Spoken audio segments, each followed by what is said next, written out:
जो गुंडे गलत बातें फैला रहे हैं कि ऐसे हो गया वैसे हो गया, बकवास करते रहते हैं। मेरे सामने लेकर आओ जरा इन्हें, पहले तो इनके 2 चांटे मारू फिर इन्हें बकी, जिसमें इन्होंने सारी की सारी चेकलिस्ट लिखी हुई है। लव जमीन दोस्ती, ये इनका किसी भी मजहब से कोई लेना देना नहीं है। इन गुंडों को कुछ पता भी है किसे जाता है। अरे भाई, एक गुंडा बदमाश आदि पिस्टल लेकर पुलिस वाले के ऊपर उसने बंदूक कर दी है। पुलिस वाले क्या हमारे मरने के लिए पैदा हुए हैं? हमारा संविधान ये तो नहीं सिखाता है पुलिस वालों को कि अगर कोई गुंडा मवाली आदि तुम्हारे ऊपर बंदूक चला दे तो तुम क्या खोड़ा में और भी होंगे ऐसे अवैध निर्माण। लेकिन अब वो पकड़ में आ गया, इतनी बड़ी जनता है, प्रशासन के पास का यही काम है कि एक एक घर को जाकर देखे।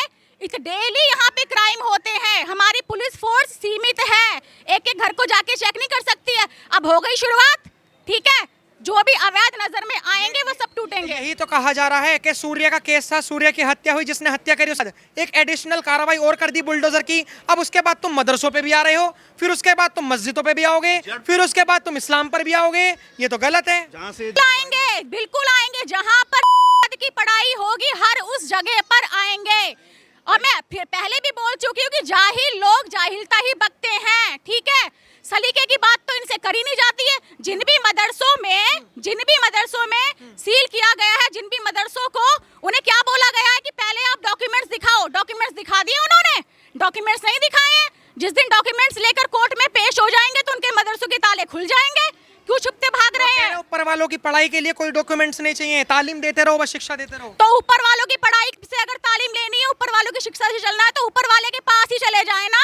हमारे देश में क्यों मर रहे हैं? ये देश संविधान से चलता है, खाते हमारे देश का है, हमारे टैक्स के पैसे पर नाचते हैं और चल रहे ऊपर वाले के हिसाब से। तो ऊपर वाले के हिसाब से ही चले ना। कौन ऊपर वाला ये सिखाता है कि मासूमों की दोस्ती की आड़ में कुर्बानी ले लो? मुझे तो नहीं लगता। इनका ऊपर वाले से भी कोई लेना देना नहीं है, इनका इस्लाम से कोई लेना देना नहीं है। ये लोग अलग से एक किताब लिखते हैं। इन्होंने ऑफ कैमरा बात करी, उन्होंने कहा कि अशद ठीक था, अशद बदमाश था, लेकिन अशद को जब पता पड़ा होगा कि हमारा जो टॉपिक है वो पूरे देश में वायरल हो रहा है तो उसने अपने आप को सरेंडर करने की कोशिश करी होगी। लेकिन पुलिस ने इसको फेरा, मतलब वो व्यक्ति सरेंडर करने आ रहा था, लेकिन पुलिस ने पहले अपने ऊपर लाई, फिर उसके बाद उसे ढेर हुआ है। असद गया तो ये बात किसने बताई है? पहले तो उसे सामने लेकर आओ, वो भी इनके हाथ का, इनके गैंग का ही होगा, तभी तो उसे पता है इतना। असद जैसा जिसके पास बंदूकें हैं वो सरेंडर करने के लिए आ रहा था, जिसने की रात में ये वीडियो डाल दी कि मैं कुछ दिनों के लिए जेल में जा रहा हूँ और उसके बाद मैं वापस आ जाऊंगा। जिसने भी ये बात बोली है पहले तो उसको कोर्ट के अंदर घसीटो, उससे पूछो तुझे कैसे पता चली। असद तो ऊपर चला गया, अब जाकर तेरे को भी ऊपर पहुंचा देते हैं। उससे जो है पूछ ले कि ऐसा कोई मामला था या नहीं था। पुलिस ने जो कुछ भी करा सही करा है। अपनी जान पर अगर पुलिस की आएगी तो क्या तो हमेशा पीला पंजाब मुसलमानों के घर की पहुंचता है। अतीक अहमद हो गया या फिर अशद हो गया या फिर बहुत सारे ऐसे लोग हो गए, सबके घरों पर पीला पंजाब पहुंच जाता है। हमेशा ही कोई ऐसा ही क्यों होता है? दूसरे मजहब का ही क्यों होता है? आप मुझे ये बताइए ना। और मैं फिर से आपसे बोल चुकी हूँ कि जाहिल लोग जाहिलता ही बकेंगे, उनकी समझ में संविधान वाली बातें नहीं आती। यहाँ पर ये भी बोला जा रहा है कि चलो अब मदरसों की बात आ ही गई है तो ठीक है, अगर मदरसे चेक हो रहे हैं तो मंदिरें भी चेक करा लो, क्यों नहीं हो रहे? आप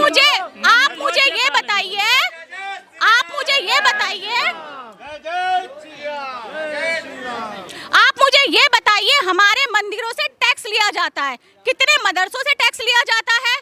मदरसों में पढ़ाई करवाई जाती है, कितने मंदिरों में ऐसी पढ़ाई करवाई जाती है? एक ही रोजाना किसी हिंदू का करता है। कौन सा मंदिर में जाने वाला बच्चा ऐसा करता है? हमारे मंदिरों से टैक्स लेकर इनके मदरसों के मुल्ले मौलवियों को सैलरी दी जाती है। तो जो चीज सरकार से चल रही है वो चीज सरकार के हिसाब से ही तो बंद होगी ना। लेकिन इन जाहिलों की समझ में बात नहीं आएगी। कल की वीडियो देखी थी आपने क्या? कल जब मसूरी में मदरसा टूट रहा था तो वहाँ के बच्चों की एक पत्रकार ने वीडियो बनाई थी, देखा था आपने? क्या कह रहे थे वो कि हमारे मौलाना तो कहते हैं कि हूर की परियां मिलेंगी हमें ऊपर और हमें ऐसा 72 हूरें मिलेंगी। ये पढ़ाई हो रही थी वहाँ। 72 हूरें कैसी मिलती हैं? तो वही बता पाएंगे जिनको मिलती है भैया। ऊपर जाएंगे। मानसिकता में ये भर दिया गया है, बचपन से मानसिकता में ये भर दिया गया है कि आपको ये करना है, आपको सनातन के खिलाफ, आपको हिंदू के खिलाफ ये चीजें करनी है। तो उनकी मानसिकता कोई चेंज नहीं कर सकता। जो 2-4 हूर ही नहीं संभाली जाती, 72 हूर कैसे संभालेंगे? 2-4 हूर मतलब वो जो इनकी जो लुगाइयाँ होती हैं जो दो दो शादी कर लेते हैं अपनी बहन बेटियों से कर लेते हैं, जब इनसे यही नहीं संभाली जाती, कभी हलाला के लिए कभी कहीं भेज देते हैं, कभी कहीं भेज देते हैं, कभी बाप हलाला कर रहा है, कभी भाई कर रहा है। अब आप शांत हो जाओ, कहीं पता पड़े कि आप ये 2-4 शादियों वाला मुद्दा भी उठा दो, फिर वो यूनिफॉर्म सिविल कोड भी लेकर आ जाएं। बिल्कुल वो भी आएगा, जरूर आएगा, सब आएगा, आने वाला है। सिविल कोड आने वाला, जनसंख्या नियंत्रण कानून और वो सिविल कोड वाला, ये दोनों ही आने वाले हैं। और जो ये कहते हैं ना मंदिरों की तलाशी करा लो, मंदिरों में हनुमान चालीसा ही निकलेगी, मंदिरों में श्री हनुमान जी की हनुमान चालीसा ही निकलेगी। और मस्जिद और मदरसों की तरह हलाले नहीं होते मंदिरों में, जिनके यहाँ तो हलाले होते हैं, हलाले नहीं होते। अभी दिल्ली में जो ब्लास्ट हुआ था वो कौन था? डॉक्टर था, और फरीदाबाद से एक मस्जिद से था, वो भी एक मदरसे का पड़ा हुआ था, जिसने बॉडी में थे और वहाँ कार में बैठ के जो ब्लास्ट किया था उसने, ब्लास्ट लाल किले पे जो ब्लास्ट किया था, तो वो भी था, सब मदरसे की औलाद थी, मदरसे से पड़े हुए थे। ये तो कुछ भी कर सकते हैं, तो लग जाए, किसी को बहन बेटियों को छेड़ना हो तो ये भी सब, ये शिक्षा आती। अब एक बात बताइए, आप शिक्षा की बातें कर रहे हो, मदरसे में भी शिक्षा मिलती है, स्कूल में भी शिक्षा मिलती है और गुरुकुल में भी मिलती है।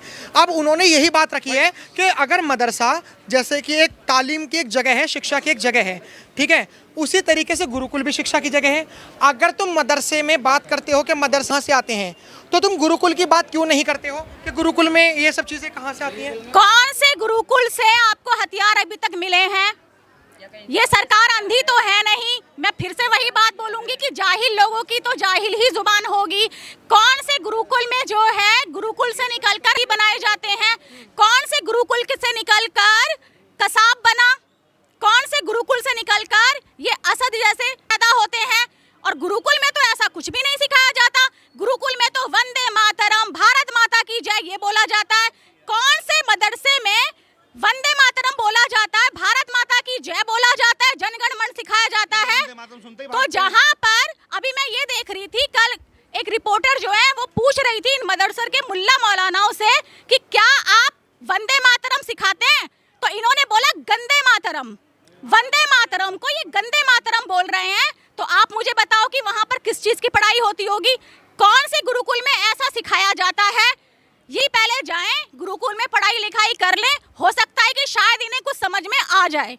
अभी गुरुकुल में क्या है, गुरुकुल में कभी एक हुर्र के बारे में नहीं बताया जाएगा कि बहन बेटियां, इनका सम्मान करिए, इनकी इज्जत करिए, यही आपकी जननी है, यही आपकी सारी चीजें हैं। पर वहाँ तो 72 हुर्रों के बारे में बताया जाता है कि बेटे एक ही ये फोटुआ दबाएगा, एक ही ये दबाएगी, 72 हुर्रों का पूरा तुम्हें सुख मिलेगा जाके, तो सुख लो। मैं तो कह रहा हूँ कि आप आपस में लड़ के संविधान की बात करते हैं, ये भारत के संविधान की बात करते हैं और वंदे मातरम बोलने से कतराते हैं। ये संविधान मानते भी हैं क्या? इन्होंने जिंदगी में आता संविधान मांगा? देखिए, आप सुनिए मेरी बात। ओवरऑल हमने जैसे बात करी, उन्होंने कहा कि योगी जी अपनी विचारधारा सुधार लें, बुलडोजर का उपयोग ना करें। सुनिए, सवाल सुन लीजिए। उन्होंने कहा है कि अनकॉन्स्टिट्यूशनल है बुलडोजर की कार्रवाई, अगर सुधारते हैं तो ठीक है, वरना 2027 में भाजपा का सुपड़ा साफ हो जाएगा। कौन करेगा सुपड़ा साफ? भाजपा पिछली बार से ज्यादा वोटों से आ रही है। 2027 में 300 पार, अखिलेश यादव को 27 सीट मिलेगी। जिस बुलडोजरों की और जिस कार्रवाई की बात कर रहे हैं, ये वे वही योगी आदित्यनाथ है जिन्होंने विकास दुबे पे भी आई थी और उनको भी मारा गया था, क्योंकि वो भी गैर कानूनी काम कर रहे थे, वो भी गलत है। ये वो सरकार है जो गलत के साथ है। विकास दुबे को भी मारा है और असद को भी मारा है। जिसने गलत किया है उसे मारा गया है। विकास दुबे ने भी पुलिस पे लाई थी, असद ने भी पुलिस पे लाई थी, दोनों को बराबर सजा मिली है। क्या गलत हुआ?